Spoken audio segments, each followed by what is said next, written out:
6월 한 달 동안은 우리가 지금 예배에 집중하고 있습니다. 우리가 사도행전 말씀을 묵상하면서 이 교회 성도들이 어떻게 예배 생활을 했는가, 그래서 거기서 예배를 배우고 예배의 핵심이 뭔가, 이런 것을 우리가 배웠습니다. 그동안 우리가 주목해서 본 교회가 좀 있다면은 두 교회입니다. 물론 예루살렘 교회는 빼놓고요. 안디옥 교회하고 빌립보 교회입니다. 이 안디옥 교회는 저 선교팀을 파송한 그런 교회죠. 그런데 이 안디옥 교회가 하나님을 섬긴다는 게 예배라는 것 이제 이해하시겠죠?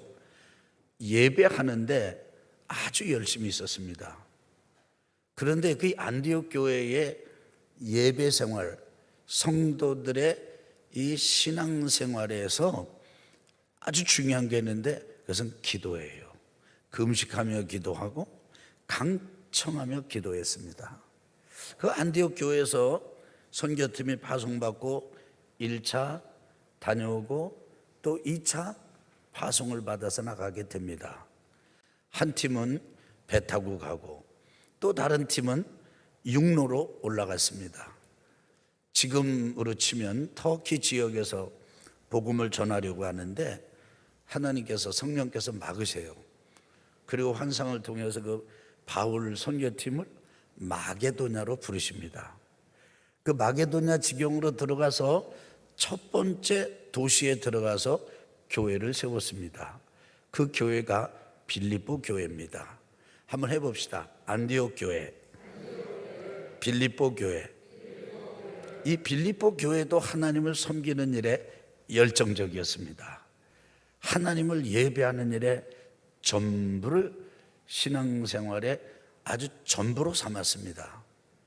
그런데 이 빌립보 교회의 예배의 특징은, 예배생활의 특징은 섬김입니다. 그 대표 주자가 누구냐면 루디아입니다. 루디아는 여성 기업인이었습니다. 그래서 이 안디옥 교회에 빌립보 교회라는 점에서 같고 예배 생활을 한다는 점에서 같지만은 도드라지고 두드러진 그 교회의 영성은 좀 달라요. 오늘은 베레아 교회를 보려고 합니다. 빌립보를 거쳐서 바울 선교팀이 데살로니가를 거쳐서 그 다음으로 간 데가 베레아입니다. 근데 베레아에서 이루게 되는 이 교회는요, 아주 독특한 그런 열심이 있었는데, 그것은 하나님의 말씀에 대한 열심이 있었다는 거예요. 안디옥 교회가 기도, 빌립보 교회가 섬김, 그런데 베레아 교회는 하나님의 말씀에 대한 아주 열정이 있었습니다.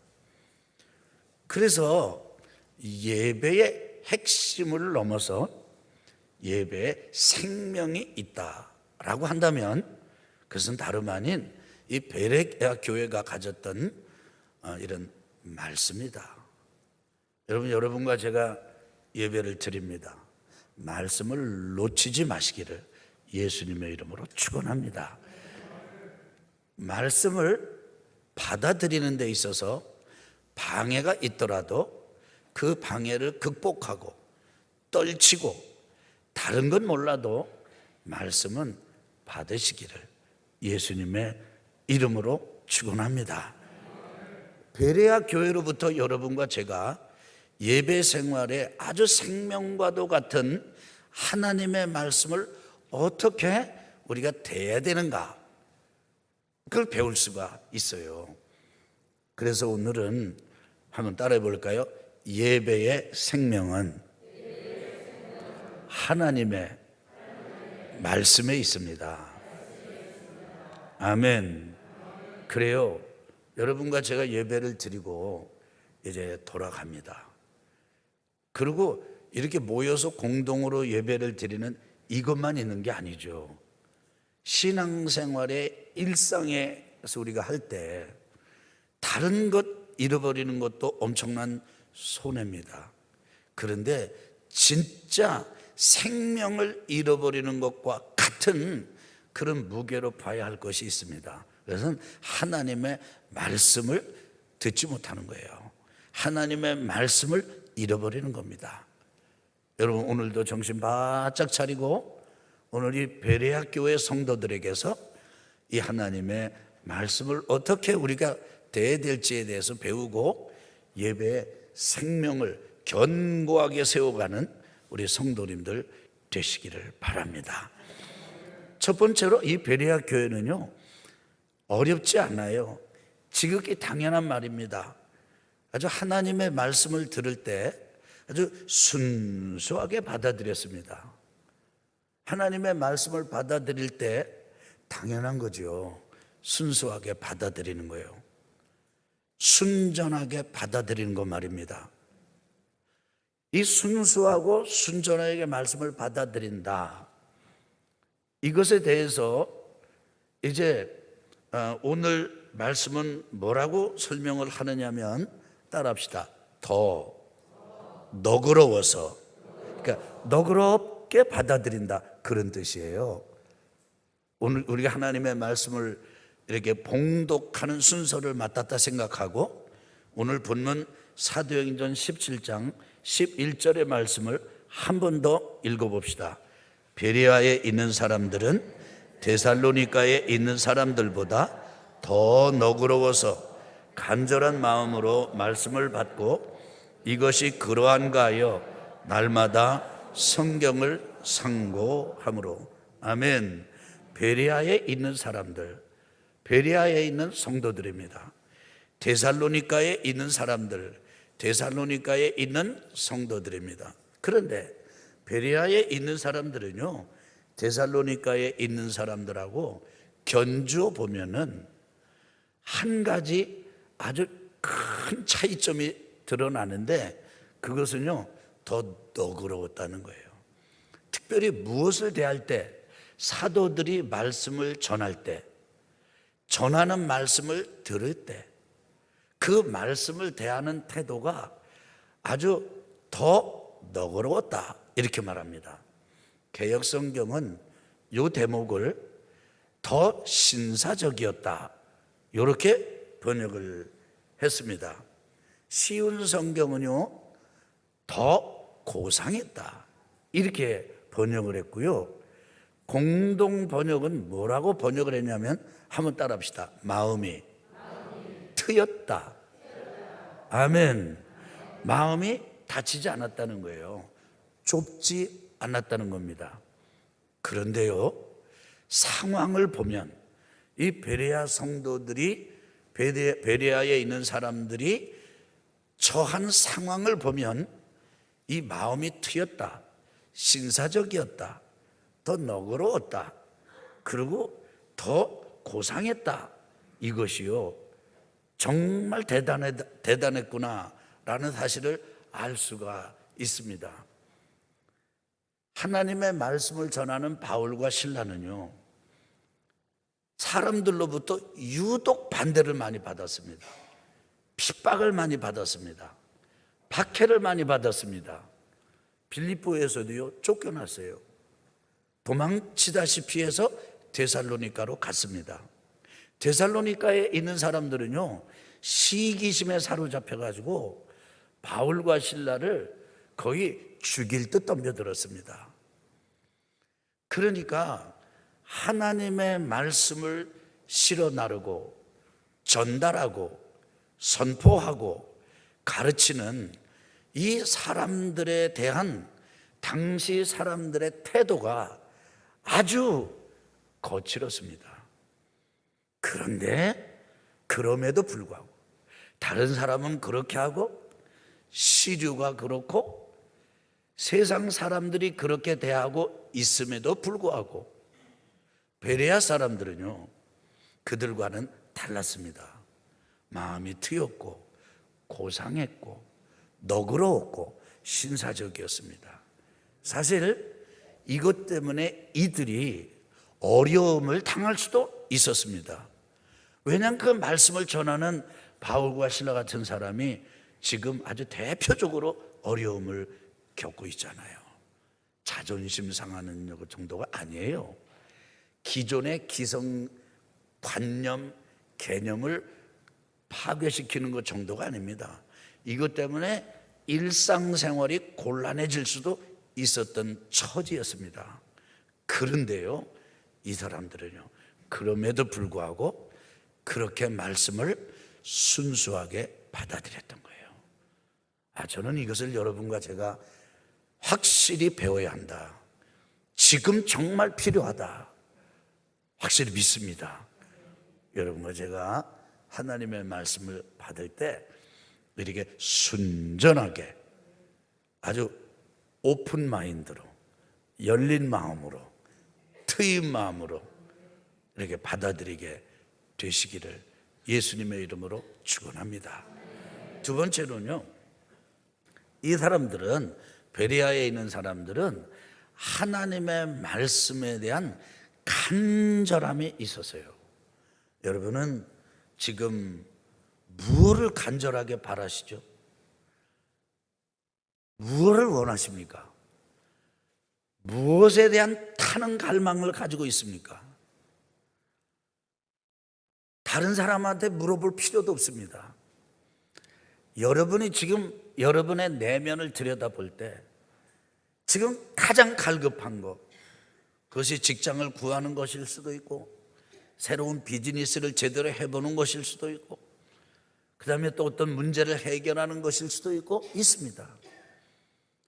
이들도 내용은 다르고 종류는 달라도, 시대는 달라도, 나라가 달라도, 문화가 달라도 우리에게 지금 일상생활이 있는 것처럼 이 사람들에게도 일상이 있었다는 것, 이거는 똑같습니다. 우리에게 지금 화급한 것, 시급한 것, 절실한 게 있죠. 그런데 이들에게도 있었던 거죠. 근데 베레아 사람들은요, 참 놀랍습니다. 하나님의 말씀에 대한 간절함이 있었어요. 여러분, 저는 지난 한 주 청년 다니엘 기도에 참석했습니다. 보니까 연세가 지긋하신 목사님들이 청년들을 향해서 말씀을 전하시더라고요. 매일매일 강사 목사님들이 바뀌시는데요, 감리교, 장로교, 침례교, 또 선교단 대표, 그 목사님들이 속한 교단이 다 달라요.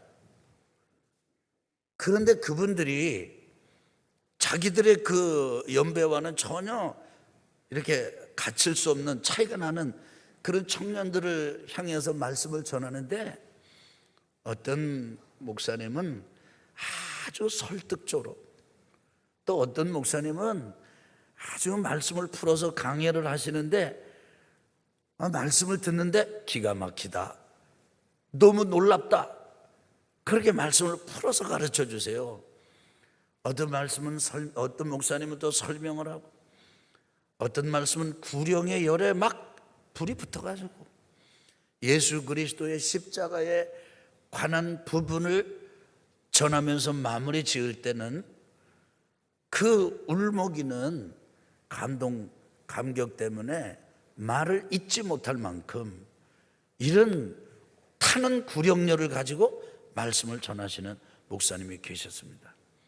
또 어떤 목사님은 청년들을 향해서 막 절규를 하다시피 완전히 그야말로 절실하게 마치 청년들의 영혼을 훔쳐내기라도 할 것처럼, 손으로 잡아내기라도 할 것처럼 말씀을 전하는 그런 목사님들도 계셨습니다. 그 말씀을 듣는데 그 말씀의 잔치가 이런 것이로구나. 다양한 목사님들이 하나님을 향해서 하나님의 말씀을 전하는 이런 간절한 열망, 이런 것을 접하면서 받은 은혜가 큽니다. 그런데 여러분 아십니까? 아무리 전하는 사람이 이렇게 간절한 열망을 가지고 전해도요, 듣는 사람이 받아들이는 사람이 그냥 가볍게 여긴다든지 가치 없게 여긴다든지 절실하게 여기지 않는다든지 이러면요, 울리는 꽹과리와 같아요. 손뼉이 마주쳐야 되지 않습니까? 그래야 소리가 나지 않습니까? 목사님들이 그렇게 말씀을 전할 때 받는 청년들이 간절한 사모함을 가지고 그 말씀을 받는다고 한다면은 하나님의 역사가 일어나는 거죠. 우리 교회 청년들을 보니까 그런 간절함이 있더라고요. 우리 교회 청년들이 바뀌었어요. 너무 감사해요. 청년들이 예수님을 주님으로 영접하고 하나님의 도움만을 기대하는 것이 아니라, 여러분, 예수님의 도움만을 기대하는 것이 아니라 내가 이제 하나님을 도와드려야 되겠다, 내가 예수님을 도와드려야 되겠다, 내가 교회로부터 뭔가 듣는 거, 받는 거, 유익을 얻는 거, 이게 아니라 내가 이제 교회를 위해서 충성하겠다, 이런 결단과 다짐들이 뜨거운 것을 지켜보았습니다. 여러분, 그 일로 인해서 하나님께 얼마나 깊은 감사를 드렸는지 몰라요. 여러분과 저에게 반드시 지금 이 시간 가져야 할 것이 있습니다. 그것은 하나님의 말씀에 대한 간절함이에요. 간절함이에요. 사모함이에요. 흔히 이렇게 말하죠. 사슴이 시냇물을 사모함 같이. 여러분과 저에게 바로 이 은혜, 이 간절함이 있어야 되죠. 베레아 교인들이 그랬습니다. 보니까 이 사람들은요, 간절한 마음으로 말씀을 받고 이랬어요. 말씀을 들을 때, 말씀을 접할 때 간절함이 그들에게 있었던 것이에요. 저는 이것이 여러분과 저 우리 온양 온천 감리교회, 우리 교회의 트레이드 마크가 되기를 예수님의 이름으로 축원합니다. 다른 사람들이 여러분을 만날 때 참 이상해, 온양 온천교회 교인들을 만나서 얘기를 해보면 사람들이 살아있어. 아멘 좀 합시다. 뭐가 있다고요? 살아있다. 죽은 시체 같다, 이런 거 말고, 아유 징그러워, 이거 말고, 아주 썰렁해, 아주 냉랭해, 이런 거 말고, 와, 이 사람들을 만나보면 정말 살아있어. 사람들이 정말 생기가 있고 하나님의 말씀, 그리고 하나님을 섬기는 신앙생활에 역동성이 있어. 이렇게 되기를 예수님의 이름으로 축원합니다. 축원합니다. 세 번째로 베레아 교인들은 보니까요, 하나님의 말씀을 이렇게 순수하게 간절함을 가지고 받아들이는데요, 매일매일 받아들였습니다. 날마다 읽었습니다. 한번 따라 봅시다. 매일매일, 날마다. 여러분, 오늘 여기 베레아 교인들, 베레아에 있는 사람들이 하나님의 말씀을 들을 때 가졌던 세 번째 태도를 독특한 단어로 표현했습니다. 그것은 상고한다입니다. 한번 해볼까요? 상고한다. 그래서 이 사람들이 이렇게 했다는 거예요. 간절한 마음으로 말씀을 받고 이것이 그러한가 하여. 바울이 말씀을 전합니다. 저를 보세요. 그러면 믿거라 하고 바울이 전한 말씀이니까 당연한 말씀이지 뭐, 이렇게 하지 않았다는 거예요. 바울이 전하는 말씀을 듣고 난 다음에는 그 말씀이 정말 그런가? 사실인가? 그래가지고 날마다 성경을, 여기에서 말하는 성경은 신약 성경이 아닙니다. 왜냐하면 신약 성경은 아직 나오지를 않았어요. 구약 성경입니다. 모세의 율법이고 그리고 시편이고 이런 말씀이에요. 그냥 한마디로 말하면 구약입니다. 지금 바울이 예수님을 증거합니다. 예수님께서 십자가에 달려 돌아가셨다. 예수님께서 부활하셨다. 예수님께서 승천하셨다. 그 예수님께서 다시 오실 것이다. 그 예수님이, 따라합시다. 예수님이, 다시 한번, 예수님이 메시아시다. 이렇게 선포하면요, 이 사람들은 바울이 그렇게 선포했으니까 당연히 맞겠지, 이게 아니고요. 그래?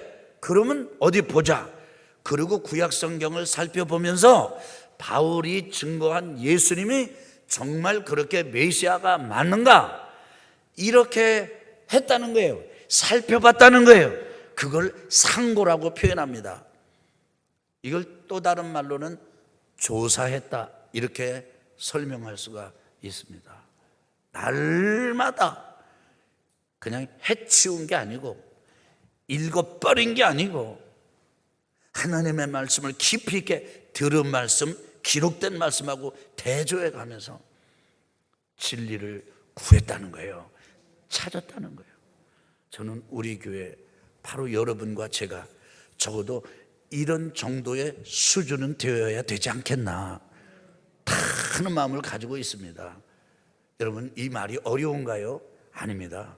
말은 절대로 어렵지 않습니다. 따라합시다. 순수하게.